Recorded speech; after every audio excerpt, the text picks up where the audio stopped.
வணக்கம். இரவு நேர பிரதான செய்திகளின் ஊடாக நர்மதா சிறையில் முதலில் தலைப்புச் செய்திகள். 2026ஆம் ஆண்டிற்கான 2ஆம் தவணை கல்வி நடவடிக்கைகள் இன்றுடன் நிறைவு.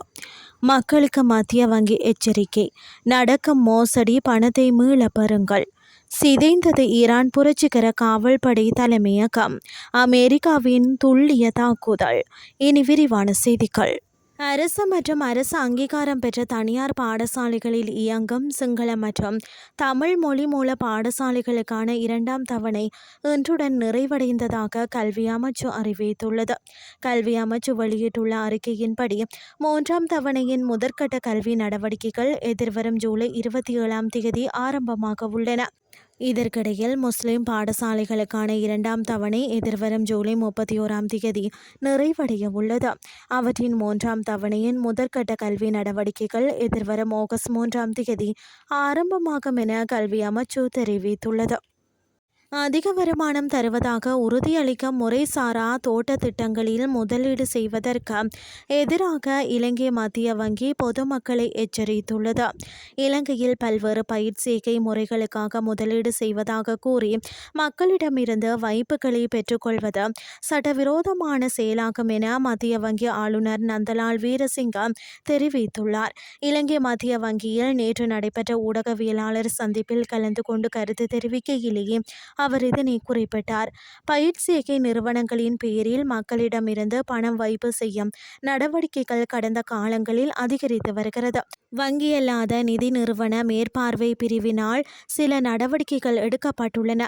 யாராவது ஒருவர் மக்களிடம் பணம் கேட்டு ஏதாவது பயிர்ச்சேர்க்கை திட்டத்தை மேற்கொண்டு மாதாந்தம் ஒரு தொகையையோ அல்லது இறுதியில் ஒரு பெரிய தொகையையோ தருவதாக கூறினால் அது வெளிப்படையாக மக்களின் வைப்புகளை பெற்றுக்கொள்வதாகும்.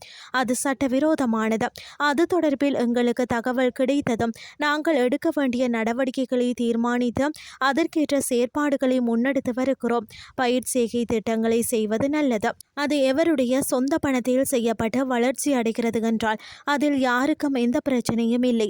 அந்த திட்டங்கள் மூலம் பணம் ஈட்டி மேலும் பல திட்டங்களை சூப்பர் மார்க்கெட்டுகள் போன்றவற்றை ஆரம்பித்தாலும் பரவாயில்லை. ஆனால் அவர்கள் மக்களிடம் சென்று இவற்றில் முதலீடு செய்யுங்கள், நாங்கள் மாதாந்தம் பணம் தருகிறோம், இறுதியில் பெரிய பணம் தருகிறோம் என்று கூறினால் அதில் சிக்கல் உள்ளது. எனவே இவ்வாறானவர்கள் மக்களிடம் பணம் கேட்டால் அது ஒருவித அதிகாரபூர்வமற்ற முறையில் வைப்பு பணத்தை பெற்றுக்கொள்ளும் முயற்சி என்பதை மக்கள் புரிந்து கொள்ள வேண்டும். எனவே குறிப்பாக இவ்வாறான விடயங்களில் சிக்கிக்கொள்ள வேண்டாம் என்று கேட்டுக்கொள்கிறோம். ஏற்கனவே பணம் வழங்கியவர்கள் இருந்தால் அவர்களுக்கு ஏதேனும் பிரச்சனை இருப்பின் முதலீடு செய்த பணத்தை உடனடியாக மீள கோருவதே சிறந்த வழியாகும் என அவர் மேலும் தெரிவித்துள்ளார். இனி வெளிநாட்டு செய்திகள். வடக்கு ஈரானில் உள்ள புரட்சிகர காவல் படையின் தலைமையகத்தை இலக்கு வைத்த அமெரிக்கா ஏவுகணை தாக்குதல் நடத்தியுள்ளதாக சர்வதேச ஊடகங்கள் செய்தி வெளியிட்டுள்ளன. குறித்த வளாகத்தின் சில உபகரணங்கள் சேதமடைந்துள்ளதாகவும் ஈரானிய அரசு ஊடகமான செய்தி வெளியிட்டுள்ளது. காஸ்பியன் கடற்பகுதியில் அமைந்துள்ள ஜிபகெனார் கிராமத்தில் உள்ள IRGC கடற்படை தலைமையகத்திலேயே இந்த தாக்குதல் இலக்கு வைத்துள்ளதாக கூறப்படுகிறது.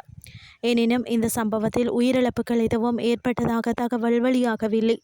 இதேவேளை வியாழக்கிழமை இரவு ஈரான் மீது தொடர்ச்சியாக 13வது இரவாக நடத்தப்பட்ட தாக்குதல்களில் ஈரானிய இராணுவ கட்டளை மையங்கள், ட்ரோன் சேமிப்பு வசதிகள், தகவல் தொடர்பு நெட்வொர்க்குகள், கடலோர கண்காணிப்பு மையங்கள் மற்றும் கடல்சார் திறன்கள் ஆகியவற்றுக்கு இலக்கு வைத்ததாக அமெரிக்க மத்திய கட்டளை பிரிவு தெரிவித்துள்ளது.